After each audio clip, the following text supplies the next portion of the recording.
everybody.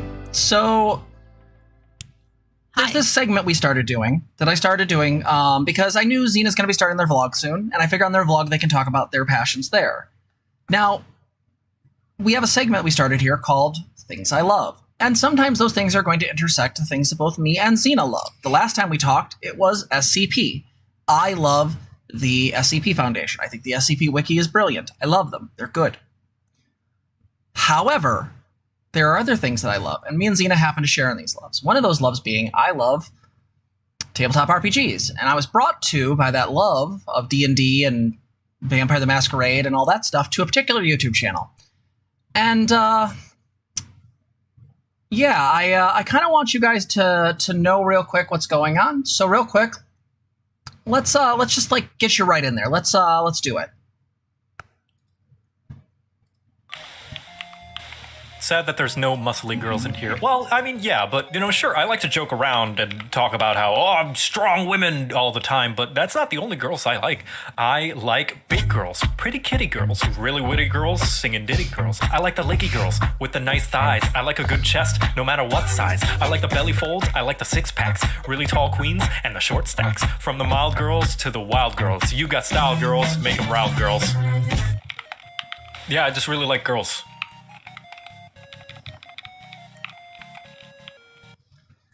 This is Jocat. Jocat is based and epic. Jocat posted a very lovely thing on Lindsay Ellis's return video. And you know what? Just because it's our fucking stream and I can do whatever I want, I'm going to watch that again. Sad that there's no muscly girls in here. Well, it's a lesbian anthem. But, you know, sure, I like to joke around and talk about how, oh, I'm strong women all the time, but that's not the only girls I like.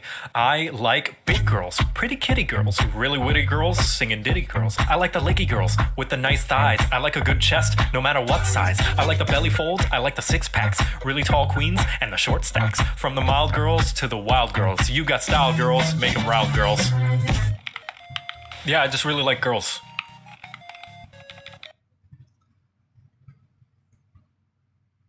So this is Jocat, and Jocat got very famous online, almost up to 1 million subscribers. You'll notice they're marked as trans-friendly because their community is incredibly trans-friendly. I have some beliefs about Jocat that I will not share here, for I am a lady.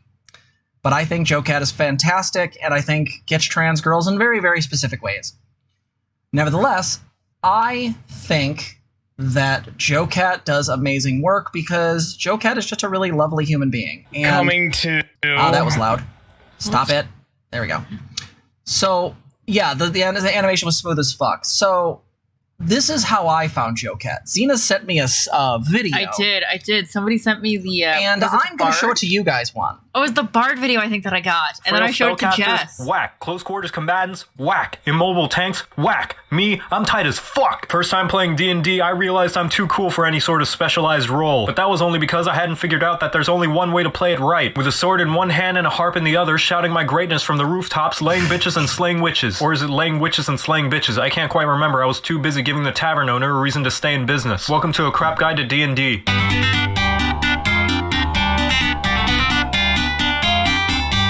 Jack of all trades, master of none is still better than someone who only has one gimmick and has to hide for the rest of the fight because they've run out of class features and spell slots. If the sword and shield were an RPG class, it would be the bard, one that's good at doing everything and doing everyone. You can cast spells, learn tons of skills, support allies, harm enemies, harm allies, support enemies, woo crowds, boo crowds, and most importantly, lay dragons. It's the most versatile class, and its various archetypes allow you to fill literally any role, so who even needs anything else? Need DPS? College of Swords. Need a tank? College of Valor. Want to make rogues useless? College of Whispers. Need to get good at the game? College of Sit Down, Shut Up, and Listen. Your most important feature, Bardic Inspiration, is like the little girl Wolverine version of the Big Daddy Logan, and is absolutely game-breaking. By being a radiant concentration of pure awesomeness, you can allow anyone else an additional die to roll and add to almost anything. Think that weak-ass wizard won't be able to make the con save against that poison attack? Inspire! The fighter needs to land the killing blow on an enemy with a high armor class? Inspire! Your wingman just told you about a hot piece of sliz that walked into a high-class tavern and that he needs you to hype him up to be able to talk his way in and maybe nab a few extras on the way out for you? You best bet your ass that homie's gonna be inspired! In fact, screw your wingman, you can do it yourself. Jack of all trades and expertise means whatever you're bad at, you're suddenly good at. And whatever you're good at, you're suddenly unbelievably amazing at. Nothing can stop you, well, maybe except a pretty face. By playing D&D, you automatically sign an unwritten contract that forces you to write your character to fall under the purest stereotype of whatever class you pick. Everybody knows you have to follow that contract or else Matt Mercer will sneak into your house and throw foam noodles at you from the corner of your living room. All wizards are smartass eggheads, all rogues are kleptomaniacs, and all bards are lust-compelled sex deviants. It's just the rules, I don't make them. And of course, the main gimmick of the bard is that it's artistically expressive in some way. People usually think this means musician. That's because their brain are like this, while my brain are like this. They can sing, dance, paint, prance, make a pretty dirt drawing with a lance. Plenty of ways to further enhance the battlefield if given the right chance. Now you know how to play bard, you're welcome.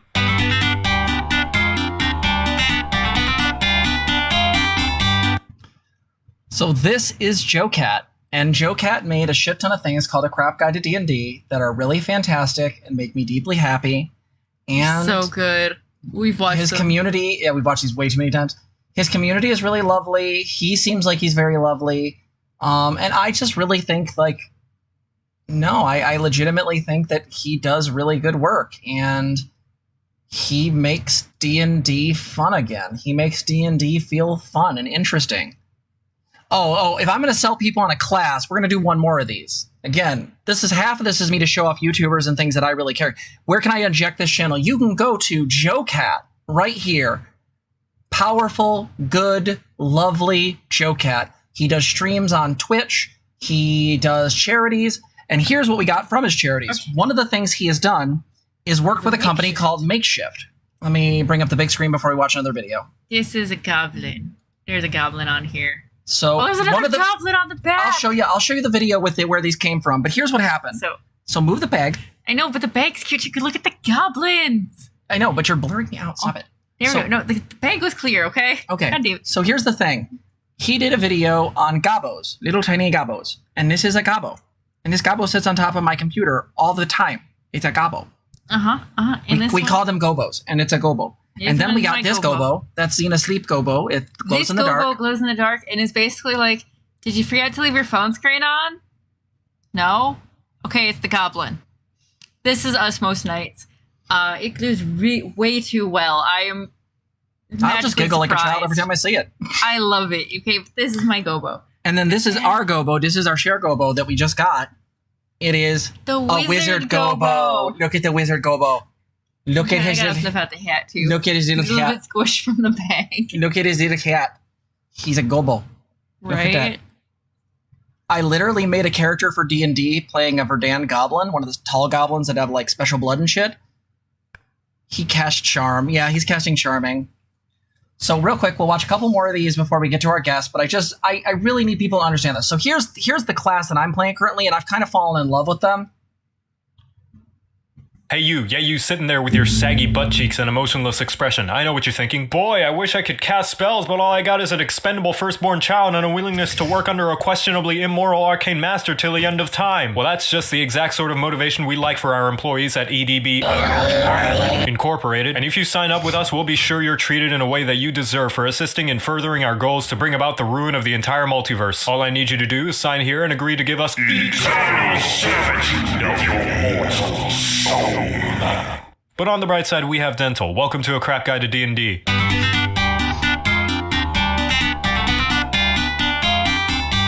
So you want to use magic, but only as much as you want to hug that one family member you keep seeing at reunions, but aren't quite sure how you're related. Then you may want to be a warlock, the fake gamers of the Forgotten Realms. How warlocks differ from the other casters is that the amount of times you can cast your spells before running out of spell slots is absolute shit. Instead of having a set number of spells for each level of spell slot, you get a maximum of 4 spell slots for all your spells up to 5th level, and that's it. And a few other ones, but nobody cares about those. The flip side is that the spells you cast are always at their max level, and instead of having to take a long rest to get those slots back, all you need is an hour to have a wank, have a biscuit, and you're back on your feet. But you know what? Fuck real spells. You may think you're a caster, but really picking this class is purely an excuse to do nothing but cast everyone's favorite cantrip, Eldritch. Cast it at weddings, funerals, beach parties.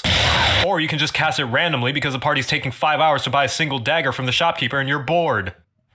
Aside from casting nothing but Eldritch all day, the main draw of the Warlock is the fact that it's the greatest game of dress-up dolls of all time. Eldritch invocations allow you to custom tailor your Warlock so that it suits you better than my form-fit Kieran assless chaps. You can talk to animals without needing to cast a spell, go straight up invisible whenever you want, but most importantly, there are invocations that allow you to customize your Eldritch so that whenever you shoot your gobbledygook at whatever poor sap that looked at you funny, you can pull them forward and do your best Scorpion impression, snipe them from 2 blocks away, or make the beam of arcane destruction smell like strawberries if you like. But it's not all fun in Eldritch because remember, you've signed a pact with a patron, so your power is being loaned to you from an all-powerful arcane sugar daddy. So you will have to pay interest if you want to make sure all that magic stays nicely tucked into your Eldritch sack. Luckily, they're not like bank loans because you can actually pay them off and they're not always inherently evil. You have the choice of being bossed around by a literal devil who decided to make you their favorite person, so they're going to be your mommy for a little bit, a skeleton who ironically refuses to let you die because you still owe him 2 platinum, fairies who are just straight up assholes, gods, so you're basically a cleric now, literally Cthulhu, but forget all those because the only real option is to have your patron be a magically possessed sentient sword and shield that yells fuck when you swing it. Basically, you have such a huge amount of options to choose from with how you build your Warlock, it's very unlikely any 2 Warlocks will be the same. So get your shopping baskets, light some candles, have fun customizing, oh, and remember you have to sacrifice 3 more babies by the end of the week or you're fired! And now you know how to play Warlock, you're So this is why I love this series. Oh my god, that's so loud. I hate that one, but it's fine. There's some in song. There's also just a few like animated songs in here. There's so many animated songs. There's so many cute things. The Gobbos series is the best. I will let them watch that on their own. I'm going to show them the Crap Guide to D&D video for Goblins, and then we will move on from this. But I want you to know about this because I want you guys to know about good stuff. I want you to know about people out there who are doing really good work and who I love. Literally, there's just a video here, Jocat eats a sandwich. It's just a cute artist video. This whole video, what I love about the I Like Girls video is that it never comes off as pervy. It never comes off as like some fucking like objectifying guy. What it is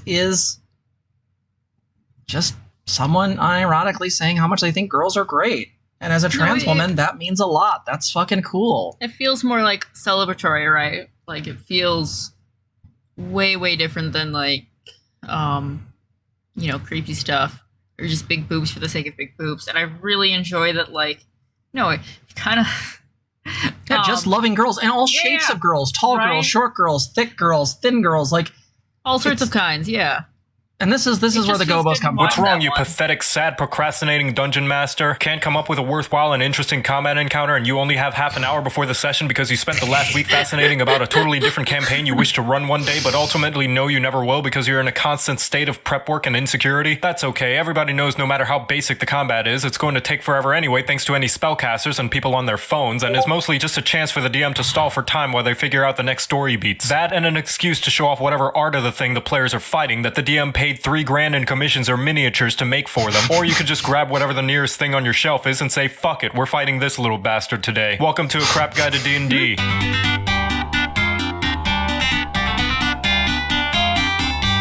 Goblins are one of the most iconic creatures in Dungeons & Dragons, famous for being low and mid-level cannon fodder, having the respawn rate of a seahorse playing Call of Duty, and being overall superior to kobolds in every way. Goblins are what you default to when you have no idea what the party should be fighting because they're just so splattered all over the realm that everyone just accepts that they can show up anywhere. Alright, got myself some milk and cookies for some hunts, so I'll open the fridge and put the milk back where it went, and close the fridge and go get my milk. God, Jesus, what the fuck? Goblins were originally created by the hobgoblins, who one day got really lazy and decided to make a generation of poor saps that they could shove all their baggage onto and then blame for when the economy they don't have a say in gets destroyed. This has sort of evolved into how goblins mostly live in tribes where the biggest asshole is the leader and everybody else is just sort of used to being treated as poorly as a retail worker. That's not to say all goblins are meek little green muppets. Given enough size and numbers and time to prepare an ambush, and even the most basic goblin squads can turn an 8th level party into the aftermath of eating at White Castle. This is because goblins are a culture constantly raiding like they're trying to get world first and have a knack for throwing themselves at the first thing they see that looks like they could potentially bite its ear off. They're also somewhat smart. Leaders of goblin tribes consistently placing first in tournaments of Connect 4, and the race as a whole frequently mounting and fighting alongside creatures such as wargs, which are oversized wolves that are perpetually angry as people keep stealing their art off Instagram. If you ever decide to play as a goblin, you'll receive a little bit of dex and con from being agile and resilient little gremlins, and the ability to quickly pussy out of combat like you're at a friend's house and the parents started arguing. And Fury of the Small, where you get to punch below the belt and make the enemy's voice go up as many octaves as your player level. Now that's the the general idea of what goblins are supposed to be in the Forgotten Realms, but this is D&D, which means everybody breaks the rules more than an episode of Yu-Gi-Oh! And the fact that goblins are so adaptable to so many situations and environments means that there's no limit to how they can be portrayed or what they can be used for. You can make them mindless monsters that fill the last few empty rooms of a dungeon, or adorable little scamps that the party will adopt the instant they see them, or design them so unexpectedly attractive that it'll make people question if they discovered a new fetish or if it was there all along and this was just its awakening. You too can throw an endless supply of XP at your party while giving them conflicting feelings on stomping on an innocent little cutie pie that was just minding its own business and just wanted a little bit of love.